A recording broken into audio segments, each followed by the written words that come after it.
Will you lose access to all of your cosmetics once Black Ops 6 goes live? Just like we did a few years ago during the Warzone 1 and Warzone 2 transition. Activision dropped a blog post with the reveal of Call of Duty Black Ops 6, and in that blog post is an official answer to this question. There's some good news, but there's also some bad news, and we're going to start with the bad news first. Word on the street is if you like the video and subscribe, the bad news doesn't sting as bad. But the bad news is Black Ops 6 will not support carry forward. All Modern Warfare 2 and Modern Warfare 3 content and cosmetics will not be available in the Black Ops 6 premium experience, similar to a few years ago.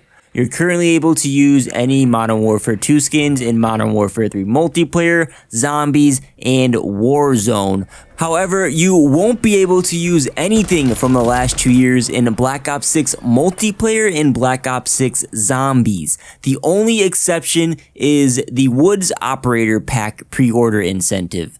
That is currently usable in Modern Warfare 3 and will be usable in Black Ops 6 multiplayer and zombies as well. That's it for a Black Ops 6 carry forward. Now, the good news is all MW2 and MW3 content will carry forward to Warzone, which is a pretty nice compromise.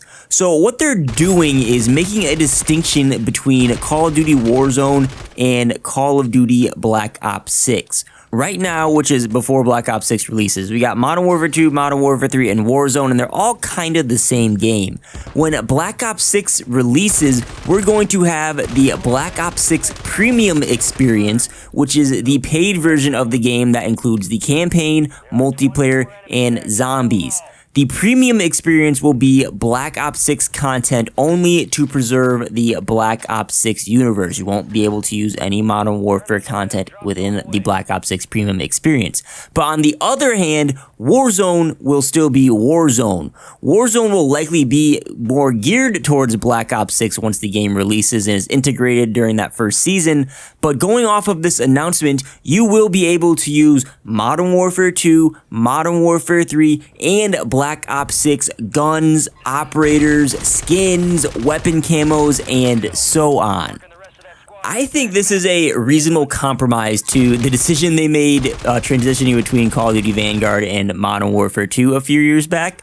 For those of you that are unfamiliar, at that time, Warzone 1 featured all the cosmetics from 3 years of Call of Duty games. That's Modern Warfare 2019, Black Ops Cold War, and Vanguard. And when Modern Warfare 2/Warzone 2 releases, none of those cosmetics transferred over to the new games. Not in multiplayer, not in Warzone, not in anything. It was a hard cutoff, and players were furious about it, even though those cosmetics were still usable in their respective games. If you want to learn more, I'll link to my video I did in the description. But they had to come out and make this carry forward distinction because currently the premium experience, the paid experience for Modern Warfare 3 shares the same content as Modern Warfare 2. And that was the first time that ever happened in Call of Duty history. And because of that, there's probably players out there that are expecting Modern Warfare 3 multiplayer stuff to carry forward into Black Ops 6 multiplayer, but that is not happening. I personally hate the idea of that. That's more reasonable for Warzone, but that's why they came out and made this statement to make that distinction. Now the question is, how long can we expect Warzone carry forward to go on for? Because everyone wants to get the most out of their money, whether they spend that money on the premium experience, bundles, cosmetics, skins, whatever. Will carry forward last forever like it seems it will with Fortnite? Or can we expect another hard cutoff maybe next year when COD 2025 releases? Well, the thing is, Warzone 1 was an afterthought mode for Modern Warfare 2019. It was the equivalent of like an add-on zombies mode or a Spec Ops mode, but it absolutely blew up and evolved into its own game. At the time though, the mode wasn't properly coded and those cracks showed themselves as time went on. The game got just larger in file size, more glitchy, more buggy. It was a mess if you guys played back then. So when that transition was announced between Warzone 1 and Warzone 2, The way I saw it and what they were trying to communicate is that the hard cutoff between Warzone 1 and Warzone 2 was to reset development and get a stable backbone so they can actually develop a proper game.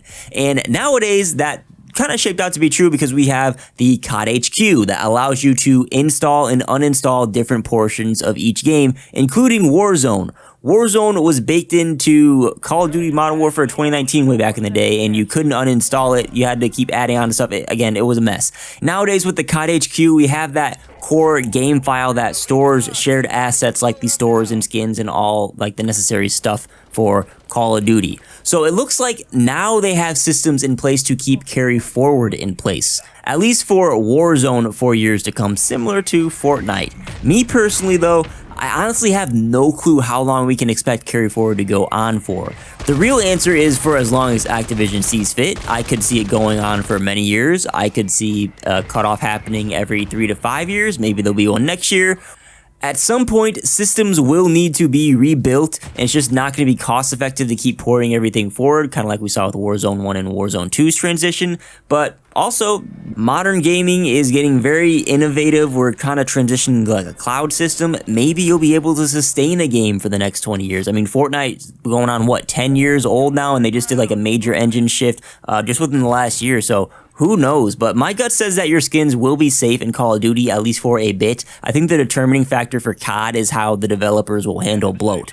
There's the question of file size bloating over time, as well as Warzone weapon selection bloating over time. Already there's 100, what, maybe 200 maybe weapon selections you can use in the game, or at least by the time Black Ops 6 releases. I already think like the weapon and attachment options are overwhelming. So will we be able to support carrying forward gear at this pace 3 years from now? Or will they, implement something like a gear rotation solution, like how Fortnite vaults gear throughout the season? They can't exactly do the same system as Fortnite because players have bought specific bundles for specific gear. So if they vault, say, the M4 assault rifle, there's going to be backlash from people that like to use that weapon and have invested money into skins for that weapon. So, it's these kind of things you need to consider when we're discussing future proofing, and that's why I honestly have no clue. If more official information is released, you can be sure I'll update y'all and share my thoughts. So if you're not subscribed, get subscribed to the channel so you're up to date. But I don't know. What I do know is all Modern Warfare gear is safe in Warzone for the next year, which is good to see. I'm actually happy they are doing that. So what do you think about all of this? Do you think they're handling carry forward fine this year, or are you upset with the way they're handling it? Is there anyone that expected Modern Warfare gear to be usable in the next Call of Duty title's multiplayer, that being Black Ops 6, of course? Let me know. I'm very curious to hear what y'all's opinion are. If you haven't dropped a like on the video, please do so. Consider subscribing to the channel. Thank you so much for watching. My name is D, and I'll catch y'all on the next one.